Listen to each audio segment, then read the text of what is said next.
The Xbox 360 and PS3 era for Dragon Ball games might be the worst Dragon Ball games era in terms of the modern era. The earlier releases were really good, but compared to their counterparts, they did feel inferior.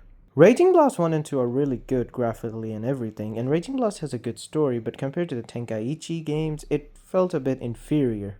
Like, Raging Blast 1 has a good story, but does not have a big character roster. But then Raging Blast 2 has a big character roster, not compared to Tenkaichi, but has a big character roster, but we didn't have any story mode.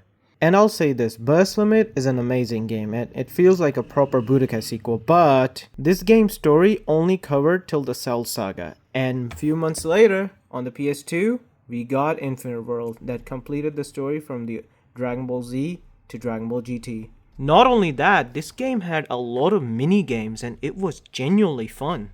Though I will say the combat and gameplay of Burst Limit was way superior. Now, I do understand it was a new console, so they had to push the games out and, increase in graphics and everything. And Infinite World did reuse a lot of content from Budokai 3. And we did get Budokai HD Collection, which is pretty good, even though the music of the PS2 version is really good, way better. But obviously, it was done because, the music for the PS2 version was stolen. And sad part, unfortunately, this game did not have Budokai 2, even though Budokai 2, I'd say, is an underrated gem. And then afterwards, it all went downhill with these two games. I mean, what were they thinking? I will give them this. They were trying something new, but come on. These games have some fun and value, but man, these games just did not do it, man. I feel like these two are a plague on the PS3 and Xbox 360 era.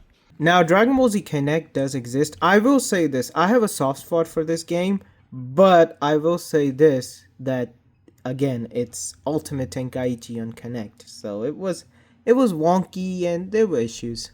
Xenoverse 1 on release was amazing. Obviously, by time it did age terribly, and Xenoverse 2 is the definitive Xenoverse game.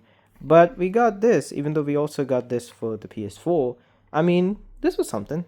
Tell me in the comments below, do you think this era was terrible or did you love it? It had some charm, but I will say this, compared to the Naruto games, the Naruto Storm series, this felt a bit inferior, and compared to the PS2. Tell me in the comments below which era of Dragon Ball games is the best and which era of Dragon Ball games is the worst. Like, comment, subscribe, bye.